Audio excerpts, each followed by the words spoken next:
행복한 안식일입니다. 어, 오늘까지 인도하신 하나님 정말 진심으로 감사드립니다. 2022년도 365일 동안 인도하셨습니다. 이제 2023년도 이 토끼해를 맞이해서 또 여러분에게 하나님께서 복에 복을 더하시고 또 많은 은혜 더해주실 간절히 바랍니다. 여러 가지 형편으로 자리에 나오지 못하셨던 우리 성도님들 다시 이렇게 나오게 된 것을 진심으로 감사합니다. 하나님께 더 건강 주시고 또 회복시켜 주시기를 진심으로 바랍니다. 아, 또한 우리 서울중앙교회에서 오신 우리 신집사님 진심으로 감사하고 환영합니다. 네, 저도 제일 처음 목회지가 서울중앙교회였는데요.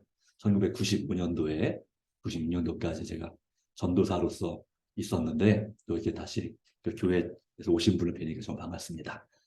아, 하나님께서 지금까지 28년 목회하는 동안 인도하신 그 은혜 또한 감사드립니다. 또 지금까지 여러분의 신앙생활 동안 처음 예수님을 믿을 때부터 인도하신 하나님, 또 우리가 태어나면서부터 우리를 돌보시고 지켜주신 하나님께 또한 감사드리십니까? 네, 하나님의 은혜가 함께하길 바랍니다. 자, 이제는 이 마지막 때라고 말합니다. 말세라고 말합니다. 근데 정말 마지막 때 같습니까? 어떻습니까? 예, 우리가 종종 세상의 뉴스를 보면 정말 말세란 얘기를 종종 많이 하게 됩니다. 그러나 어, 때때로는 그 말세, 예수님께서 오심으로 끝나는 이 세상의 마지막이 조금은 늦게 왔으면 좋겠다는 생각을 혹시 하지 않으십니까? 내가 죽은 다음에, 내가 주안에 잠든 다음에 그 예수님의 재림이 있으면 좋겠다. 내가 죽은 다음에 야곱의 환란이 있으면 좋겠다. 이런 생각을 종종 하기도 합니다. 왜 그럴까요? 네, 두 가지 이유가 있겠죠. 하나는 살 만큼 더 충분히 살아보고 자, 예, 누리고 싶은 걸 다 누리고 그렇게 살고 싶은 생각도 있을 것입니다. 아니면 이 야곱의 환란의 얘기를 들을 때 우리가 뭔가 좀 무시무시하기 때문에 뭔가 좀 두렵고 떨리기 때문에 그것이 좀 늦게 왔으면 좋겠다는 생각을 할지도 모르겠습니다. 그러나 하나님께서 정한 시간, 우리를 여러분 각자 개인을 위해서 하나님께서 정하신 시간이 있고요. 또 하나님께서 역사적으로 정해놓으신 그 시간이 쭉 흘러오는 것입니다. 그래서 창조부터 시작해서 십자가까지 4,000년, 그리고 예수님의 십자가 죽으심으로 인한 우리가 구원받는 그 놀라운 역사부터 이제 지금까지 얼마 걸렸습니까? 2,000년이 조금 안 됐습니다.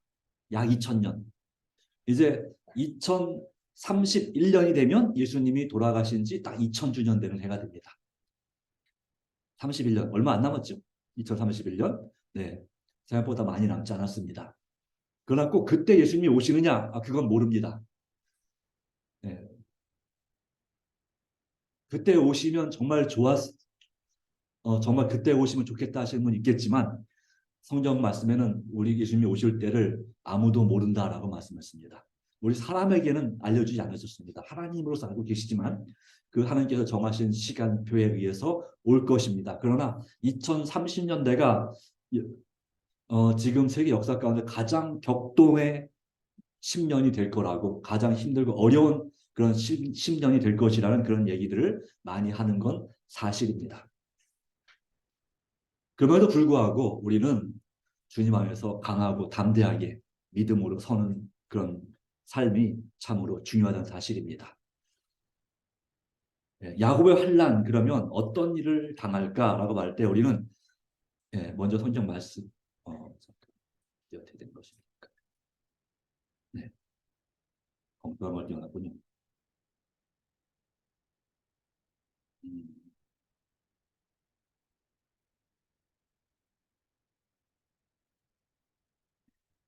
이 야곱의 환란 그럴 때에 예레미야 30장 7절 11절 말씀은 바로 그날에 대해서 어, 슬프다 그날이요라고 말하고 있습니다.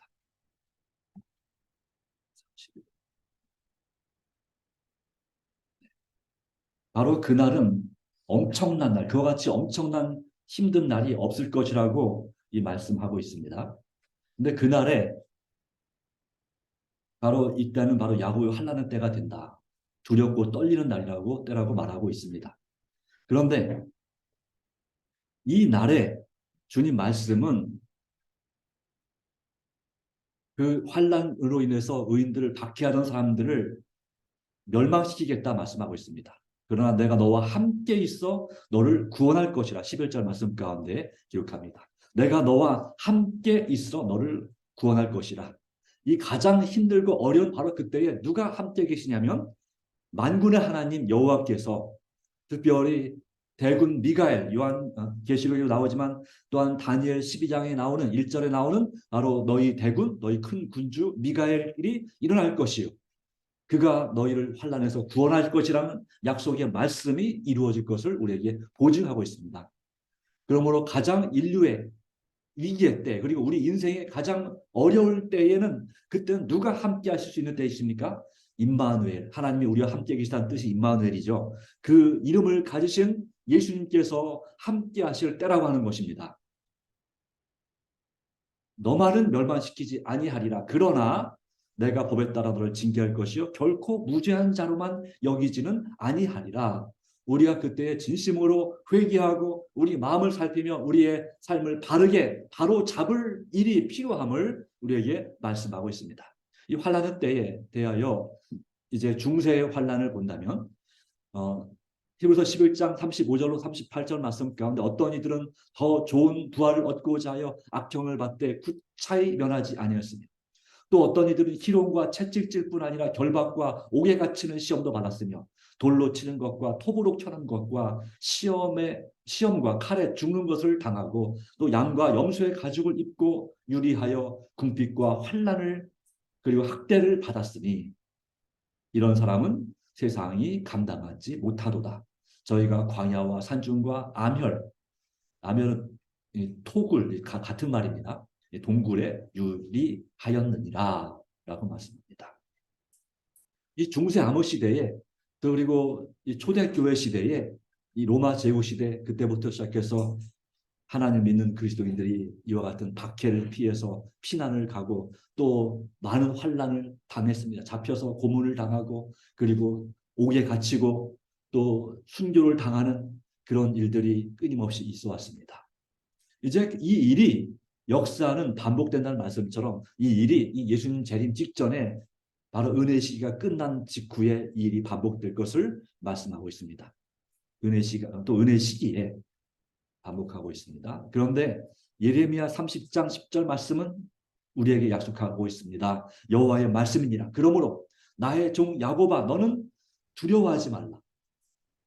두려워하지 말라. 이스라엘아 놀라지 말라. 내가 너를 먼 곳으로부터 구원하고 내 자손을 잡혀가 있는 땅에서 구원하리니 야곱이 돌아와서 태평과 안락을 누릴 것이며 두렵게 할 자가 없으리라. 이 두려워하지 말라, 놀라지 말라 이 말씀은 성경에 많이 나옵니다. 여러 군데 나옵니다. 이 여호수아에게도 말씀하셨고요. 그리고 모세에게도 말씀하셨고요. 또 야곱에게도 말씀하시고 또한 이 이사야에도 이스라엘 백성들에게 두려워하지 말라 내가 너와 함께함이니라 놀라지 말라 나는 하나님이 됨이니라 이사야 41장 10절 말씀 가운데 말씀하셨습니다. 그래서 군 입대를 앞두고 있는 청년들에게 이 말씀을 주로 많이 전합니다. 네, 군대에 대해서 너무 걱정하지 말고 너무 두려워하지 말라. 또 어려운 일을 위해서 또 앞두고 있는 사람들, 또 선교사로 나가기 전에 이 말씀을 가지고 권면합니다. 두려워하지 말라, 놀라지 말라. 이 말씀을 주님은 누구에게 주시고 있습니까? 야곱의 환난을 당하고 있는 사람들, 예레미야 당시에 이제 나라가 멸망을 당할 수 있는 그런 위기 가운데 있는 백성들에게 하시는 말씀입니다. 나의 종 야곱아 너는 두려워하지 말라. 이스라엘아 놀라지 말라.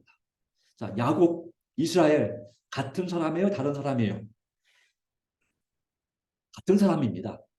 여기서 물론 야곱은 한 개인을 말하는 것이 아닙니다. 이스라엘 민족 전체를 가리키는 것입니다. 한 민족 전체에게 종 야곱아 그리고 이스라엘아 말하고 있습니다. 이 야곱은 어떤 사람을 말합니까? 또 어떤 민족을 말합니까? 믿음이 약하고 또 죄를 많이 짓고 많이 부족한 정말 우리가 볼 때도 형편없는 그런 사기꾼 같은 그러나 그럼에도 불구하고 하나님을 믿는 죄인 바로 그러한 사람을 가리키는 이름이 야곱입니다. 근데 그런 야곱에게 하나님께서 약속을 하셨죠. 너와 함께 하겠다 말씀하셨습니다. 이스라엘은 어떤 뜻입니까? 그 야곱에게 주신 하나님께서 주신 새 이름입니다. 하나님과 겨루어 이긴 자.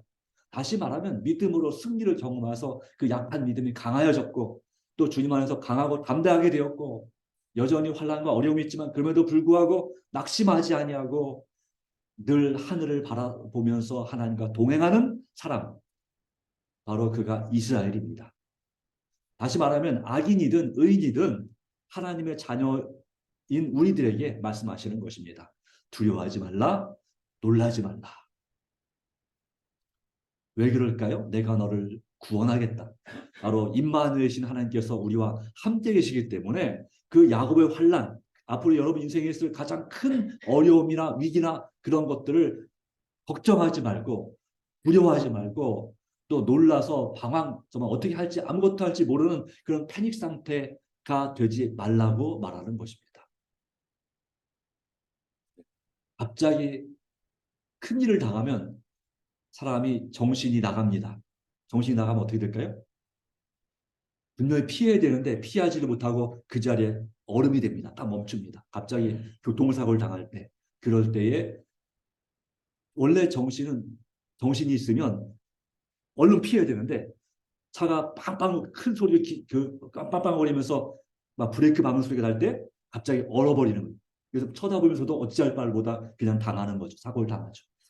어떤 경우는 자식이 이 어떤 뭔가를 먹고서 갑자기 목이 막혀서 기도가 막혀 숨이 넘어가는데 엄마가 옆에 있었는데도 어찌할 바를 모르는 거예요. 아무 생각이 너무 깜짝 놀라가지고 아무 생각이 안 나요. 심지어는 엄마가 간호사인데도 그럴 수 있다고 그래요. 간호사는 이 기도가 막혔을 때 어떻게 하는지 배웠을까요? 안 배웠을까요? 알죠? 네, 간호사니까. 네, 자, 해봤는지 모르겠지만, 자, 그래요.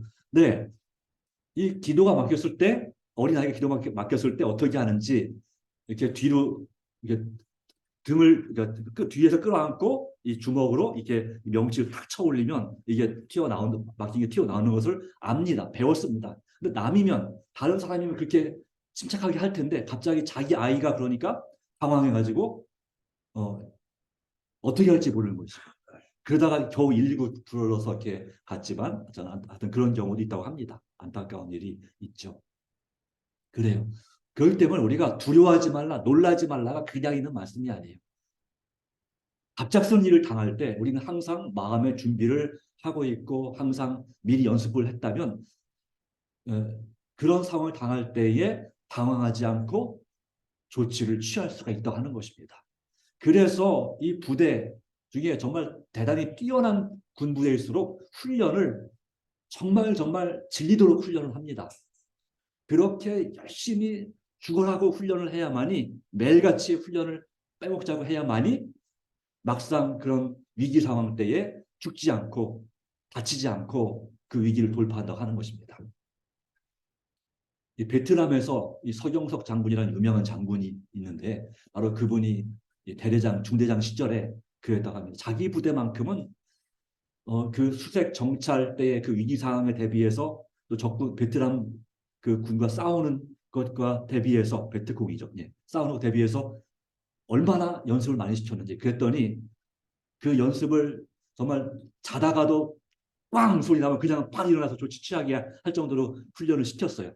그랬더니 다른 부대원들에 비해서 자기의 부대원들의 생존율이 얼마가 높냐면 2배, 3배 이상 높았다. 그리고 잘 다치지도 않아요. 잘 죽지도 않을 보면 잘 다치지도 않아요. 네. 왜? 그만큼 훈련을 너무너무나 철저하게 받았기 때문에 몸에 배했어, 완전히.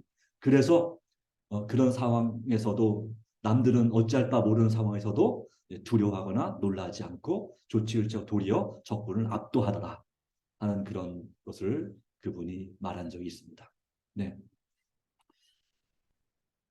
네, 그처럼 오늘 주님은 우리에게 이 야곱의 환난을 얘기하면서도 우리에게 하나님이 우리와 함께 계시다는 사실을 말씀하고 있습니다. 네. 대장이 누구냐가 중요합니다. 군대서나 어디서나 지도자가 누구냐가 중요합니다. 그럼 그 지도자만 따르면 틀림없는 것입니다. 여러분 최근에 한산이라는 영화 아시죠? 거기도 보는 것처럼 예, 그 한산대첩의 그 지휘관, 최고 지휘관이 누구였습니까? 이순신 장군이었습니다. 근데 그로부터 얼마 지나지 않아서 칠전도 칠전량 전투에서 이 조선 수군이 완전히 망합니다. 근데 한산대첩 때에 이순신 장군의 군대보다 수군보다 병력이 더 많았습니다. 거북선도 이제 한산대첩에 막 처음 거북선이 이제 등장하는데 몇 대 없는데 한두 대밖에 없는데 이 칠전야 전투에는 거북선이 많았습니다. 병력도 더 많고 그리고 배도 더 많고 그런데도 불구하고 칠전야 전투에서 완전히 망했습니다. 12척 빼고는 도망간 12척 빼고는 남지 않았죠. 지휘관이 누구였습니까? 원균이었습니다. 최고 지휘관이 누구냐 따라서 그 전략과 전술 또 믿음의 서로와의 믿음에 따라서 이 전쟁은 이처럼 엄청난 차이를 볼 수가 있습니다. 근데 우리는 그리스도인 군대입니다. 우리 대장은 누구십니까? 미카엘, 바로 예수 그리스도가 바로 우리의 대장이십니다. 그러기에 야곱이 경험한 환난, 야곱에게 주신 하나님의 약속, 바로 그 약속은 창세기 28장 15절 말씀 가운데 다음과 같이 기록합니다. 내가 너와 함께 있어. 내가 어디로 가든지 너를 지키며 너를 이끌어 이 땅으로 돌아오게 할지라 내가 내게 허락한 것을 다 이루기까지 너를 떠나지 아니하리라. 아멘. 너무 좋은 말씀이죠. 우리에게도 주님께서 여러분에게 직접 꿈에 나타나서 말씀하시기를 내가 너와 함께 있어. 이게 지금 야곱이 외갓집에 가다가 돌베개에 베고 잠들었을 때 꿈에 사다리가 보이고 사다리 위에 천사가 오르락내리락 하는 가운데 예수님께서 오셔서 이 야곱에게 하신 말씀이에요. 내가 너와 함께 있겠다. 그런데 이 야곱이 지금 정말 떳떳한 상태입니까? 죄를 지은 상태입니까? 야곱이요. 이제 그 쌍둥이 형이 있었어요. 형이 이제 장자가 됐습니다. 근데 그 태어나기 전에 주신 예언이 있었는데 바로 작은 자가 큰 자를 그래서 큰 자가 작은 자를 섬기겠다. 그러니까 다시 말하면 작은 자가 장자가 될 것이라고 하는 예언이 있었습니다. 그런데 아버지 이삭은 그렇게 하고 싶지 않았습니다. 그래서 그 장자의 권리를 형인 에서에게 주려고 했습니다. 그런데 야곱이 먼저 그 전에 그 팥죽 한 그릇에 형의 장자권을 사버렸어요. 형인 에서가 그 장자 배고픈 것이 더 중요하지 장자권 별거 아니라 생각하고 가볍게 여겼습니다. 그런데 이제 아버지가 이제 죽을 날이 얼마 남지 않았다 그러면서 형 에서에게 네가 사냥한 고기를 잡아 가지고 내가 너를 축복하겠다는 얘기를 듣고서 이 야곱과 어머니 리브가가 서로 이렇게 작전을 짜가지고 모의를 해가지고 바로 아버지를 속이는 일을 했습니다. 결과적으로 이 야곱은 아버지와 형을 속이고 장자권을 바로 장자의 축복을 얻었습니다. 뺏은 것입니다. 사기친 거죠. 야곱의 이름의 뜻이 하나가 바로 발꿈치를 잡은 자, 사기꾼입니다. 참 이름을 잘 지어야 돼요. 그래서 네. 그래서 이름이 참 중요한데 하여튼 이 사기꾼인 상태에서 물론 이제 죄송하다고 뭐 잘못했다고 용서를 드리긴 했겠지만 이제 형이 자기를 죽이려고 하기 때문에 아버지와 어머니의 말씀을 따라서 이제 외갓집으로 도피하는 중에 그가 꿈을 꾼 것입니다. 그러니까 믿음이 아주 좋을 때 하나님께서 이 야곱에게 말씀하신 것이 아닙니다. 믿음이 약하고 부족한 죄인에게 나타나셨습니다. 그런 의미에서 하나님은 참 너무너무 좋으신 하나님이십니다. 우리가 잘 될 때도 우리를 격려하시고 칭찬하시지만 우리가 잘 안 되고 죄를 짓고 넘어지고 쓰러져서 내 멋대로 살아갈 때 그러나 그럼에도 불구하고 하나님을 향한 그런 마음이 있을 때 주님은 우리를 찾아와서 손을 내미십니다. 그리고 우리를 용서하시고 우리를 격려하셔서 어떻게든지 그 영원한 구원 행복을 얻게 되기를 간절히 원하시는 분이십니다. 자비로운 주 하나님이시죠. 참으로 좋은 주님이시죠. 물론 이 야곱이 그의 죄 때문에 그가 환난을 당하게 되긴 하지만 그건 그가 반드시 겪어야 될 이겨내야 될 과정이었습니다.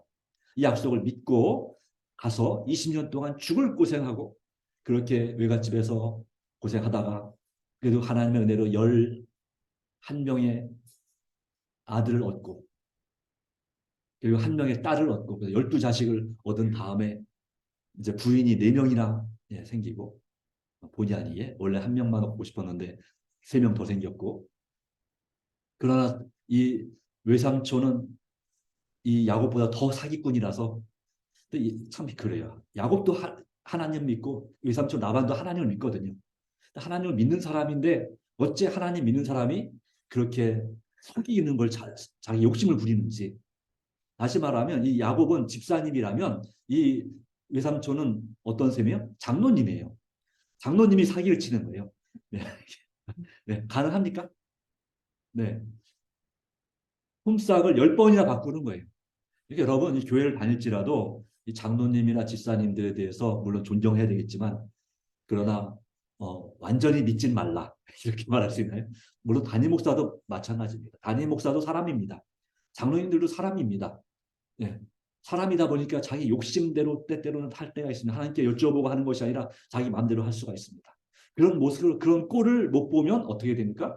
네, 주인이 저를 떠나는 것처럼 그렇게 떠날 수도 있습니다. 그런데 그렇게 해보신 분들은 알겠지만 제가 볼 때 그렇게 좋은 건 아니더라고요. 내가 이 사람 누군가 같이 싸워가지고 도저히 같이 얼굴 보면 너무너무 힘든 경우 그런 경우가 아니라면 그 한 교회에서 어떻게든지 그것을 그 불편한 것을 경험을 극복해내는 것이 하나님의 뜻이 아닐까 싶습니다. 바로 그런 불편한 단계를 넘어서야만이 진짜 성도가 되는 것입니다. 네. 그런 그 불편한 관계과 싸우는 경험을 영적인 청년이라고 합니다. 우리가 예수님을 믿음으로써 제자 훈련을 받고 어떤 말씀을 들음으로 이제 우리가 영적인 아기에서 영적인 청년으로 자라나고 있는 상황입니다. 그러나 여러분 스스로 말씀을 읽지 않고 여러분 스스로 기도하는 습관이 없다면 여러분은 평생 예수님을 믿어도 영적 아기에 불과합니다. 아무리 직분이 장로이고 집사이고 나 할지라도 말입니다. 그렇기 때문에 여러분 스스로 말씀을 읽고 묵상하고 또 열심히 교과 공부를 하고 그리고 기도하는 습관을 갖는 것이 매우 중요합니다. 그래서 다른 사람들도 나처럼 할 수 있도록 도와주는 역할을 하는 사람이 되어야 되는데 먼저 내가 기도와 말씀을 사는 때에 우리는 내 스스로 밥을 떠먹는 단계인 거죠. 스스로 말씀을 묵상하고 의지하고 또 하나님과 교제하는 단계. 이것이 바로 영적인 청년 단계입니다. 근데 영적인 청년으로 끝나면 안 됩니다. 영적인 청년은 기분 나쁘면 책임지지 않습니다. 서로 싸울 수도 있어요. 청년 단계는 믿음은 좋은데 사랑이 없어서 부족해서 또 인내가 부족해서 서로 싸웁니다. 그리고 각자 따로따로 그냥 이렇게 하는 경우도 좀 많이 있습니다. 그런데 우리가 이 단계에서 멈추면 우리는 정말 이 믿음의 조상처럼 하나님을 기쁘시게 할 수 없습니다. 어떤 단계로 성장해야 됩니까? 영적인 부모, 아버지, 어머니 단계로 성장해야 됩니다. 여러분의 아버지, 어머니에게 싫은 소리 한 번도 안 하신 분 손 들어보세요. 지금까지 평생 나는 아버지, 어머니에게 정말 그 아버지, 어머니 마음을 가슴 아프게 하는 말을 한 번도 한 적이 없다. 해봤다는 얘기죠. 그렇죠? 바른 말을 다 해보셨죠. 그렇죠? 하고 싶은 말 해보셨죠. 근데 그때 아버지, 어머니의 반응이 내가 한 것처럼 똑같이 나에게 하셨습니까? 아니면 참으셨습니까? 아니면 받아주셨습니까? 이렇게 이해하셨습니까? 예, 때때로는 물론 아버지, 어머니 화를 낼 때도 있습니다. 내가 하는 말에 대해서 이런 버르장머리 없이 지금 무슨 짓이냐고 이렇게 할 수도 있습니다. 그러나 많은 경우에 아버지, 어머니들은 그것을 그래도 그렇게 혼냈을지라도 나중에 포용하고 끌어안고 용서하고 사랑합니다. 왜 그럴까요? 내가 낳은 자식이니까. 뭐 가슴으로 낳았든 배 아파 낳았든 내가 낳은 자식이니까 그래도 사랑하고 때때로 그 아들에게 정말 그 아이를 위해서 심한 말을 할 때도 있지만 그래도 내 사랑은 자식입니다. 예수님도 우리에 대해서 마찬가지십니다. 진정한 하나님 아버지로서 또 때때는 어머니같이 우리를 돌보시고 격려하시는 분이십니다. 우리가 주님 안에서 이제 영적인 그런 부모가 되어서 내가 만나는 사람들을 또 내게 속한 그 그룹의 사람들에게 진정한 사랑으로 참고 인내해주고 그들을 위해서 눈물을 흘리며 기도하는 그리고 그들을 끌어안을 수 있는, 또 그들의 마음의 상처를 치료할 수 있는, 그들이 나에게 상처를 줄지라도 나는 이제 내 아버지한테 얘기하겠죠. 우리 아버지한테 얘기해서 내 상처를 치료받고 그 다음에 그 힘으로 나에게 상처 준 사람들을 치료해주는, 그러한 또 용서해주는 그와 같은 영적인 아버지 어머니가 될 때 비로소 우리는 정말 믿음의 사람, 성경에 나오는 믿음의 조상들과 같은 반열에 오르게 되는 것입니다. 이런 일이 제정신으로는 어렵습니다. 그렇죠? 그래서 누구의 도움이 필요합니까? 성령의 정신이 필요합니다. 예수님의 마음이 필요합니다. 바로 이런 일을 위해서 하나님께서는 이 야곱에게도 이런 환난을 허락하신 것입니다. 자, 야곱이 이제 마침내 20년 세월을 보낸 다음에 고향으로 돌아갑니다. 하나님께서 돌아가라 하셨습니다. 돌아가는데 이제 집에 고향에 연락을 했더니 사자들이 야곱에게 돌아가는 말이, 형이 400명을 거느리고 주인을 만나려고 오더이다. 왜 400명을 거느리고 올까요? 네, 그냥 야곱을 만나려면 그냥 에서가 자기 종 몇 명만 데리고 오면 됩니다. 근데 400명이나 데리고 옵니다. 뭐 하겠다는 얘기예요? 400명은 군대입니다. 중대가 200명이거든요. 한 개 중대가 200명, 300명인데 두 개 중대를 데리고 지금 오고 있어요. 뭐 하려고? 이 이 야곱의 그 무리를 완전히 싹 죽이고 다 빼앗으려고. 그렇게 남자들은 죽이고 여자들은 빼앗아서, 그리고 또 가축도 다 빼앗으려고 그렇게 오는 것입니다. 이것이 바로 이제 야곱의 환란의 시작입니다. 야곱이 심히 두렵고 답하여 자기와 함께한 동행자와 양과 소와 낙타를 두 떼로 나누고 이르되 에서가 와서 한 떼를 치면 남은 떼는 한 떼는 피하리라 하고 그렇게 나눴어요. 그리고 이제 그가 간절히 이제 기도하는 것입니다. 자기 이제 자녀들과 가축들을 다 이제 그 약복강을 건너 보내고 나서 그가 간절히 기도합니다. 창세기 32장 11절 12절, 내가 죽게 간구하오니 내 형의 손에서 에서의 손에서 나를 건져 내시옵소서. 내가 그를 두려워하면 그가 와서 나와 내 처자들을 치를까 겁이 나기 때문이다. 주께서 말씀하시기를 내가 반드시 내게 은혜를 베풀어 내 시로 바다에 셀 수 없는 모래와 같이 많게 하리라 하셨나이다. 하나님의 약속을 의지해서 간절히 부르짖고 있습니다. 그 자신 죽는 것도 두렵지만 더 안타까운 것은 자기의 사랑하는 가족들이 죽임을 당할 수 있는 그 두려움 때문에 야곱은 하나님 앞에 간절히 하나님의 약속을 의지하여 기도하고 매달리는 것입니다. 이것이 바로 야곱의 환난입니다. 그런데 갑자기 한 사람이 나타났습니다. 그가 자기를 죽이려 온 자객인 줄 알고 야곱이 밤새도록 씨름을 하는데 그 사람이 자기가 야곱을 이기지 못함을 보고 야곱의 허벅지 관절을 치매. 그러니까 고관절이죠, 말 그대로. 이 골반하고 이 넓적다리 뼈, 그 뼈 사이를 쳤더니 그것이 어긋났더라. 다시 말하면 그러니까 위골, 그래서 삔 거죠. 삐어서 쩔뚝거리게 됐어요. 그 힘줄을 쳐서 이것이 이제 탈골이 돼서, 그래서 이제 부어오르면서 너무 아파서 좀 꼼짝도 못하는 상태가 됐는데, 그 사실을 볼 때 여러분, 야곱이 힘이 없는 사람은 아닙니다. 야곱도 웬만한 사람들보다 힘이 몇 배는 센 사람입니다. 형보다 약해서 그렇지. 그래서 이 야곱이 이때부터는 그 전까지 떨쳐내려고 이기려고 싸웠는데 이제는 매달리기 시작합니다. 이 하나님의 사자와 매달려서 간절히 붙잡는 것입니다. 창세기 32장 26절, 당신이 내게 축복하지 아니하면 하게 하지 아니하겠나이다. 바로 이제는 하나님의 약속과 축복을, 그 하나님의 축복이 없으면 자기는 형 에서에게 꼼짝없이 죽을 수밖에 없기 때문에, 자기만 아니라 자기 가족들까지 다 죽을 수밖에 없기 때문에 그가 이제 하나님의 약속의 보증을 구하는 것입니다. 내게 축복하지 아니하면 가게 하지 아니하겠나이다. 그래서 결국은 이 하나님의 사자가 이 야곱과 싸워서 졌습니다. 물론 이 하나님의 사자, 사실은 예수님이라고 하지만 이 그분의 능력은 뭐 손가락 하나라만 해도 야곱 그냥 죽일 수 있어요. 얼마든지 뭐 손가락 할 것도 없어. 그냥 말로만 해도 죽어요. 예, 이끼만 훅 불어도 날라가 죽는 거예요. 그런데 이 야곱과 씨름을 하셨다는 얘기죠. 야곱을 위해서, 야곱의 믿음을 위해서. 그래야 결국은 하나님의 사자가 묻습니다. 32장 27절. 그 사람이 그에게 이르되 내 이름이 무엇이냐? 축복해달랬더니 갑자기 이름을 물어봅니다. 왜 그랬을까요? 그 이름 자체가 축복이 되는 것입니다. 야곱입니다. 그가 이르되 내 이름을 다시는 야곱이라 부를 것이 아니요 이스라엘이라 부를 것이니 이는 내가 하나님과 및 사람들과 겨루어 이겼습니다. 이스라엘의 이름은 하나님과만 이긴 게 아니라 하나님과 싸워서 이기면 그건 어떤 셈이라고요? 다른 사람들과 싸워서도 이긴 거가 되는 거예요. 그래서 우리가 하나님과 씨름해서 기도의 씨름을 통해서 승리하는 경험이 우리에게 무척이나 중요하다는 사실을 말씀하고 있습니다. 여러분도 하나님과 싸워서 이기시기 바랍니다.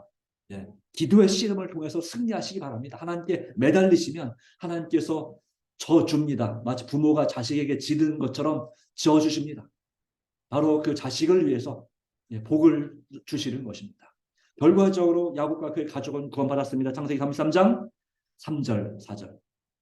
자기는 그들 앞에서 나아가되 몸을 7번 땅에 굽히며 그 형 에서에게 가까이 가니 그런데 어떻게 갔을까요? 쩔뚝쩔뚝거리면서 이 7번 땅에 절하면서 가는 모습을 에서가 볼 때 하나님의 감동이 임했습니다. 그래서 에서가 달려와서 그를 맞이하여 안고 목을 어루만지며 그와 입 맞추고 서로 우니라. 이건 정말 하나님의 역사였습니다. 하나님의 놀라운 역사 가운데서 이 죽이려고 출발했던 에서가 그 야곱을 불쌍히 여겨서 그와 정말 진정 어느 순간 그 복수심이 눈독듯이 사라지고 이 형제 간의 그 깨진 의가 회복되는 정말로 서로 간에 온전히 하나가 되는 그런 경험을 하게 됩니다. 이것이 바로 기도의 역사입니다. 그 밤에 하나님께서 이 야곱이 씨름하는 동안 하나님께서 에서의 마음 가운데 강력하게 하나님의 은혜를 쏟아 부어주신 것입니다. 그리고 그 원수가 이제는 원수가 아니라 정말 사랑하는 가족으로 만들어 주셨습니다. 성경 주석 가운데는 다음과 같이 말합니다. 마음의 부담, 야곱의 마음의 부담은 모든 면에서 하나님과 올바른 관계를 가져야 한다는 것이었다. 야곱은 할 수 있는 한 자기가 범한 모든 잘못을 바로잡고자 하도록 했습니다. 그의 끈덕짐과 믿음으로 말미암아 야곱은 그 밤이 지나기 전에 하나님께서 축복하실 것이라는 보증을 받았습니다. 이 마지막 때 성도들도 우리 마음의 모든 잘못을 바로잡고자 하는 노력과 그런 씨름이 바로 야곱의 환난이라고 말씀하고 있습니다. 바로 그런 씨름과 노력이 필요합니다. 우리는 시편 23편 4절의 말씀을 여러분의 가슴에 새기기를 간절히 원합니다. 내가 사망의 음침한 골짜기를 다닐지라도 해를 두려워하지 않을 것은 같이 읽겠습니다. 시작. 주께서 나와 함께 하심이라 주의 지팡이와 막대기가 나를 안위하시나이다. 주께서 나와 함께 하심이라. 임마누엘 바로 우리와 함께 하신 하나님. 그 하나님과 함께 할 때 우리는 야곱의 환난을 통과할 수 있습니다. 승리할 수 있습니다. 주의 지팡이, 바로 지팡이는 바로 우리를 바른 길을 이끌어가는 역할을 하는 것이 바로 지팡이인데 지팡이 끝에가 휘어져 있어서 휘어진 것으로 이렇게 목이나 다리를 잡아서 바른 길을 이끕니다. 막대기는 이 양을 집어삼키려고 덤비는 야수들을 이제 물치는데 쓰는 것이 바로 막대기입니다. 여기에 더해서 물매도 있습니다. 그래서 이와 같이 주님께서 안으로는 우리를 돌보시고 밖으로는 우리를 지키시고 하는 섭리가 이 야곱의 환난 때도 분명히 있을 것을 말씀하고 있습니다. 이것은 바로 유향 나무인데요. 이 유향을 뭐라고 하냐면 프랑킨센스. 저도 하나 가지고 있습니다. 예, 프랑킨센스라고 써 있어요. 프랑킨센스 또는 보스웰리아 메스틱이라고도 합니다. 또는 올리바노 이렇게 다양하게 부릅니다. 그래서 우리나라는 주로 이제 많이 들어와 있는 이름이 프랑킨센스 또는 보스웰리아가 많더라고요. 여러분이 홈쇼핑에서 살 수 있습니다. 예. 이것이 바로 성경에 나오는 유향, 바로 예수님께 도마마사들이 드렸던 그 선물 세 가지 중에 하나가 바로 유향입니다. 이 유향은 이 나무에서부터 이제 이 향을 채취하는데 먼저 이 조각칼과 같은 뾰족한 칼로 나무에 상처를 냅니다. 그러면 거기서 우윳빛 진액이 나오죠. 고무나무 잘라도 우윳빛 진액이 나오죠. 그런 것처럼 진액이 흐르는데 처음에는 그 진액을 채취하지 않고 상처 부위만 깨끗하게 하다가 그 다음에 두 번째, 세 번째 상처를 냈을 때 나오는 진액을 주로 채취해서 2주일 동안 건조시키면 이것이 바로 유향. 예, 이와 같은 모습으로 채취를 합니다. 이런 결정체를 이제 모아서 그걸 이제 이렇게 뭐 이렇게 고체를 쓸 수도 있고 이런 액체를 쓸 수도 있고 바로 그렇습니다. 바로 이 유향은 이 냄새가 그 평가에 따르면 연필향, 연필 여러분 그 흑연 냄새 아시죠? 더하기 라임향, 그다음 민트향 이 세 가지를 섞어 놓은 것 같은 향이랍니다. 네, 글쎄요 어떤 것인지는 근데 이것이 처음 하는 사람이 썩 좋은 냄새는 아닙니다만은 네. 어쨌든 어떤 좋은 냄새가 납니다. 그러나 어떤 분에게는 아닐 수도 있지만 자, 이 유향 이것은 이 관절염, 류마티스, 근육 통증 완화, 항암 치료 그리고 심혈관 질환에 도움이 됩니다. 이 유향을 씹을 경우에 구강 청결 및 충치 예방에도 도움이 된다고 합니다. 바로 이런 유향 이것은 그래서 중동지방에서는 방문객이 있으면 이 향을 피우고 유향을 피우고 방문객으로 하여금 이 유향을 맡게 합니다. 이것은 주로 어디서 많이 나냐면 중동지방 예멘과 오만이라고 하는 곳에서 납니다. 지금 저 사진에 나온 남자분도 오만 사람입니다. 예. 근데 이것이 이제 이 중동지방에서 유명한 그런 마치 황금 못지않게 귀한 그런 이 약품 중에 하나가 바로 이 유향이었습니다. 이 유향은 바로 이 고난을 상징합니다.